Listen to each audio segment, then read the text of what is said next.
paranoia, rage, agoraphobia. These are more than just words. Sometimes they're crippling responses to a nightmarish reality, trapping a restless mind in a monotonous frenzy that both stimulates and paralyzes the senses until we wonder, has evolution failed us? Not a good Dirk week. Great weather, great people, and an all-around great place to live.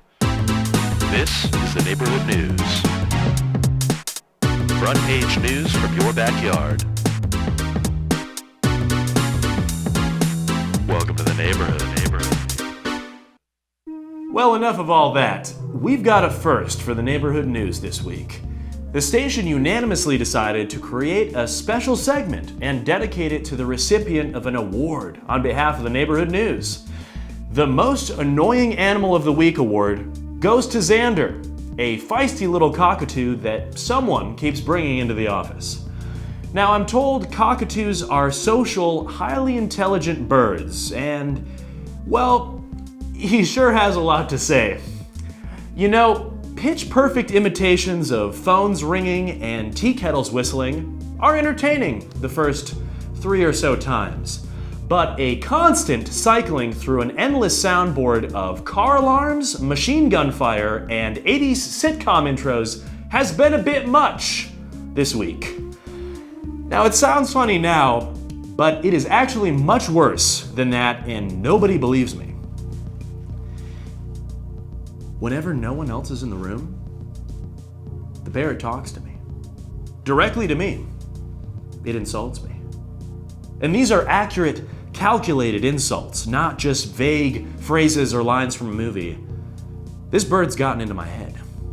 And it stops immediately when someone is in earshot. It's become the devil on my shoulder, the voice of my own self-doubt, incarnated and covered in feathers. I'm actually beginning to wonder if I'm the only one that sees it now. Well, at any rate, for its incessant yammering and scathing roasts of my abandonment issues, we proudly award Xander the Most Annoying Animal of the Week. Great job, you piece of shit.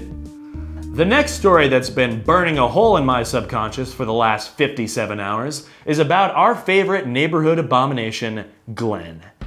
This past week, Glenn installed some new car speakers, and we hate them. I didn't know the full extent of my ability to feel the emotions of hate or rage until meeting this individual, but like a flesh-eating virus, he's persistent and incurable. Never mind the blatant disregard for neighborhood decibel decency. The man blasts music that we despise directly outside of his driveway. The other day, this SOB pulled in from work, rolled down the windows on his car, and sat there blaring Thin Lizzy's "The Boys Are Back in Town," looking directly at me through his side mirror. And not just one pass, 3 full listens of the song on repeat. I've had just about enough of this irresponsible Liz head. If it were up to me, Glenn would have been forced out of this neighborhood a long time ago. Pretty much as soon as he moved in. But for now, I've filed this incident in my growing collection of Glenn's neighborhood disturbances under the subcategory Sonic Infractions. I'm coming for you, Glenn. And once you're forced to atone for this atrocious existence of yours, I'm seizing those speakers and blasting some Zepp. Now on to this week's big story. Another study done by the local community college deduced that words are actually more powerful than actions now.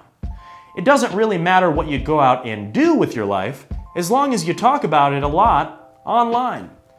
The study displays that you need to form your best opinion. Even if you don't believe it, just make sure it's the best one, and start talking about it. We here at the news station are relieved because this discovery saves a lot of time in your day-to-day life. You no longer need to attend rallies, protests, or even really leave your house to be the best person you've ever wanted to be. You are instantly able to craft your ideal public image from the comfort of your home computer or mobile device. Just type away. It's that easy. Or at least we thought it was. See, ordinarily, we would skim a few lines of a story like this and write up a full-blown segment for the news, in a way proving the findings of the study.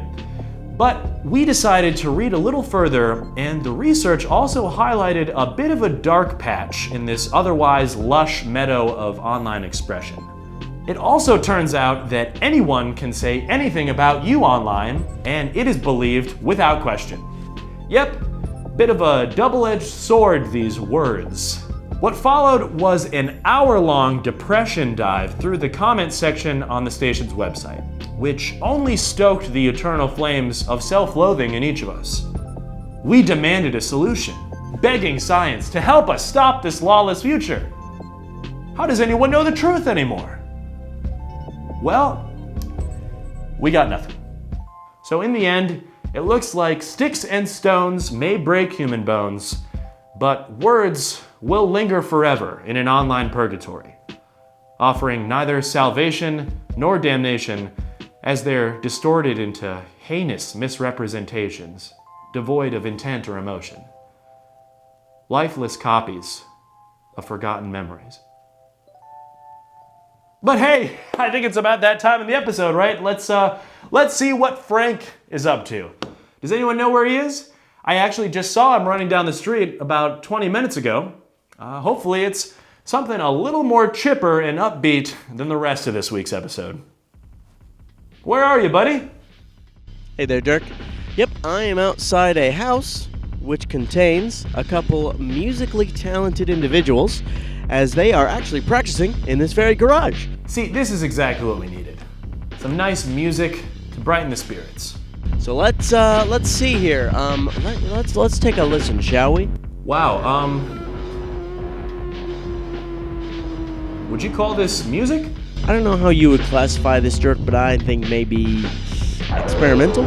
Oh, yeah, okay. They're sounding pretty good to me. Yeah, it certainly has an almost unlistenable quality to the music. Oh, yeah, okay. Oh, is it? Certainly no Zepp, I'll tell you that. Wow. This is some pretty crazy stuff. I don't know. Really not my thing at all. You guys want an interview? Interview the band to put you on the TV in front of thousands of people? You guys heard of the neighborhood news, right? We're big around these parts of town. Hello? Interview Frank Baez, neighborhood news. You, me, interview, cameraman, microphone, instruments, music. Frank Baez. Wow, well, no, it sounds loud enough from here, buddy. No need to go further. I guess, well, maybe they're just not done practicing. Maybe they're thinking about what to say to me, Frank Baez. I'm a pretty big deal around the neighborhood. I mean, oh, looks like our luck is changing. Looks like maybe I will get that interview after all. Hey, guys. Hey, thanks for letting me in. Oh. Well, it just goes to show some dreams should die in the garage as well. I gotta say, ladies and gentlemen, everything about this week has tested my fragile psyche beyond its breaking point. The week was loud, confrontational, and just plain existential. You know what you should go do this weekend? Go see a movie. But don't just buy one ticket, buy all the tickets to a single screening. Enjoy some GD peace and quiet, for once, without anyone in your general vicinity ruining your weekend. Don't bring the kids, don't bring your spouse or mistress. Just have a little solo time. We've crunched the numbers, and a maneuver like this will probably cost anywhere from $350 to just over $4,000, depending on the theater. But God, wouldn't that be the best? 90 minutes alone in a dark room without any of your least favorite people or animals ruining it? A news anchor can dream. Well, that's the news. Hope it's better next week.